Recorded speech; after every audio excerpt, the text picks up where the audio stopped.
जी दोस्तों, आज आपका ये नितिन देहाती सनातन के दुश्मनों का पर्दाफाश करने जा रहा है।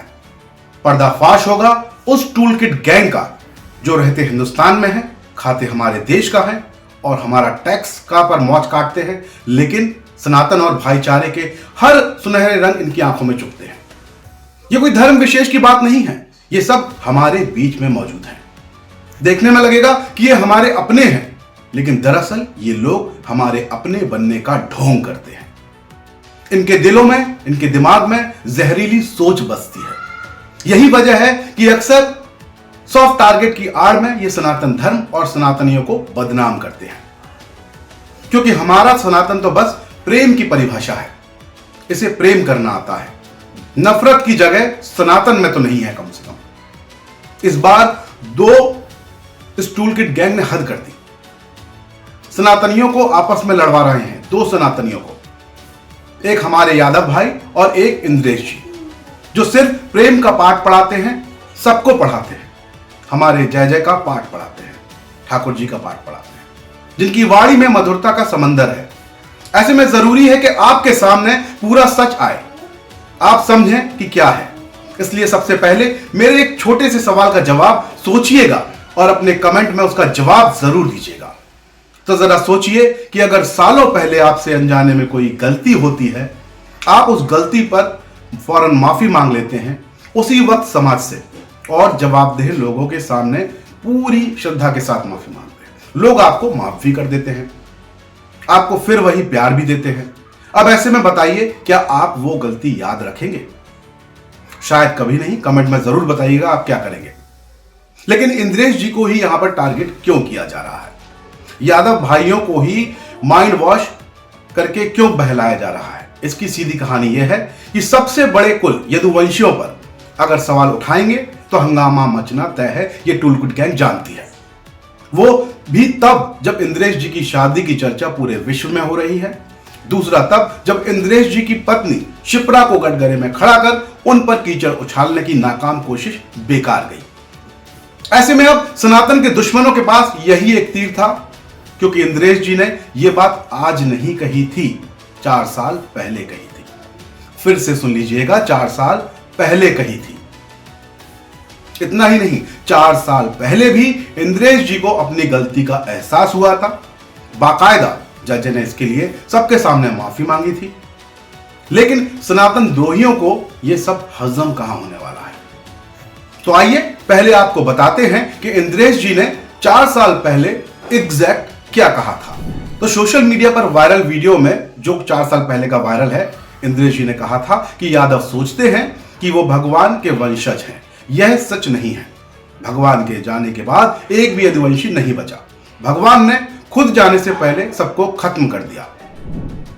तो ये लोग कैसे बच गए? इस बयान पर इंद्रेश जी ने उस वक्त भी कहा था कि भूलवश उनसे ये बात कही गई, फिर हंगामा क्यों मचा, इसे समझने की जरूरी है। तो समझिए, पहले इंद्रेश जी की शाही शादी को निशाना बनाया गया, खूब माखौल उड़ाया गया, क्योंकि सनातन द्रोहियों को सात्विक शादी हजम नहीं हुई। जरा सोचिए, जिस शादी में लहसुन प्याज का तड़का ना लगा हो, इस्तेमाल भी ना हुआ हो, डीजे पर बॉलीवुड और हॉलीवुड के गाने नहीं बजाए गए हों, राधे राधे बज रहा हो इनकी जगह, तो भला इन्हें कैसे पसंद आएगा? ये तो हमारे और आपके जैसे लोगों के पसंद की बात है ना भाई, तो इन्हें पसंद नहीं आएगा। तो शादी का पूरा हंगामा पूरी तरह टूल किट गैंग के लिए फेल साबित हो गया, क्योंकि जनता ने अपने जय जय पर विश्वास रखा और उनको प्यार दिया। अब इतना हो गया तो एक स्त्री पर प्रहार किए। वैसे हमारे समाज में तो सवाल सीता मैया पर भी उठे, तो शिप्रा तो फिर उनसे काफी छोटी है। शिप्रा पर सवाल उठ गए कि वो दूसरी शादी कर रही हैं, उनकी पुरानी जिंदगी की तस्वीरें ट्रोल करने लगे। लेकिन किसी को उस बिटिया में कोई अच्छाई नहीं दिखी, उसे किसी में राधा रानी और सीता मैया नहीं दिखी। दिखेगी भी कैसे? ये तो रावण के खानदान से है भैया। लेकिन इनका ये तीर भी बेकार ही गया, क्योंकि हम सनातनियों को तोड़ना इतना आसान नहीं है। बस इसीलिए आखिर में इन्होंने हमारे यादव भाइयों को सॉफ्ट टारगेट बनाया, क्योंकि हमारे यदुवंशी भाई यदुकुल से ही हैं। भावनात्मक रूप से ये बहुत सहज होते हैं, जिसके हो जाते हैं उसके हो जाते हैं। इसीलिए 4 साल पुराना वीडियो लाकर इनके सामने पटक दिया गया। लेकिन अच्छी बात यह कि जय जय की कि उन्होंने यहां यादव भाइयों से माफी मांगी और सबको दिल से भी लगाया। पहले ये देखिए पूरा माफी वाला ये वीडियो और समझिए कि कैसे वो यदुवंश की कद्र करते हैं, इज्जत करते हैं, यदुकुल की कद्र। जय श्री कृष्ण, जय सिया राम। सर्वप्रथम तो हमारे समस्त यादव समाज भाई बंधुओं को बहुत बहुत क्षमा प्रार्थी हूँ।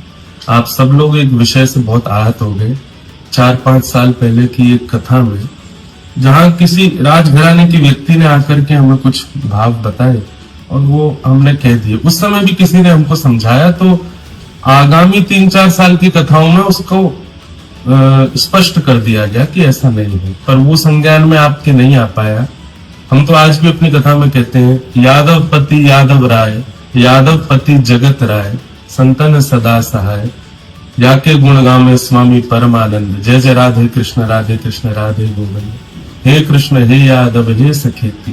तो मेरा मन का भाव किसी भी हमारे यादव भाइयों को, यादव समाज के लोगों को कष्ट देना नहीं। मेरे तो इतने मित्र हैं, मेरे इतने सारे जानकार यादव समाज के लोग हैं। हम आप सब लोग आपस में एक ही हैं। हमें आपस में अलग होने के लिए कोई विषय नहीं है, इसलिए कई अराजक तत्व ऐसा करवा देते हैं कि हम लोग ही आपस में लड़ लें। पर मैं पुनः आप सब लोगों से क्षमा मांगता हूं मेरी इस बात से अगर आप लोगों को आहत हुआ ही है। और भैया हम तो प्रेम के भाव से कथा कहते हैं, विवाद में पड़ना तो मेरा कभी स्वरूप रहा ही नहीं। आप सब लोग हमारे हैं और पूरा भारतवर्ष हमारा है, सब ठाकुर जी के हैं, इसलिए आप बिल्कुल भी अपने हृदय में इस बात को ना लें और सबको हम बस प्रणाम करते हैं। जय श्री कृष्ण, जय श्री राम। देखा मेरे ब्रज की शान यदुवंशियों, आप कृष्ण के ही वंशज हैं, इसमें कोई शक नहीं। इसलिए अब माफ करिए अपने जय जय को और सनातन द्रोहियों को सबक सिखाइए। रज कर मेरी बात हर घर तक पहुंचाइए, क्योंकि हम सनातनी हैं, किसी के बहकावे में नहीं आएंगे। बाकी अभी के लिए राधे राधे। आप समझ लीजिए कि जो हुआ वो गलत हुआ। इंद्रेश जी को इतना ट्रोल करना भी ठीक नहीं। सनातन द्रोहियों को जवाब देने के लिए ज्यादा से ज्यादा संख्या में ये बात सब लोगों तक पहुंचाए कि ये वीडियो 4 साल पुराना है, तब भी वो माफी मांग चुके थे और अब भी दोबारा माफी मांगी। तो माफ करना तो यदुवंशियों की पहचान है दोस्तों। कृष्ण यदुकुल से है ना आप। कृष्ण तो दुश्मन को भी माफ करने पर विश्वास करते थे, कितने मौके देते थे, तो क्या आप इंद्रेश जी को नहीं दे सकते? बताइए, देना चाहिए। कहिए राधे राधे, बरसाने में रहिए।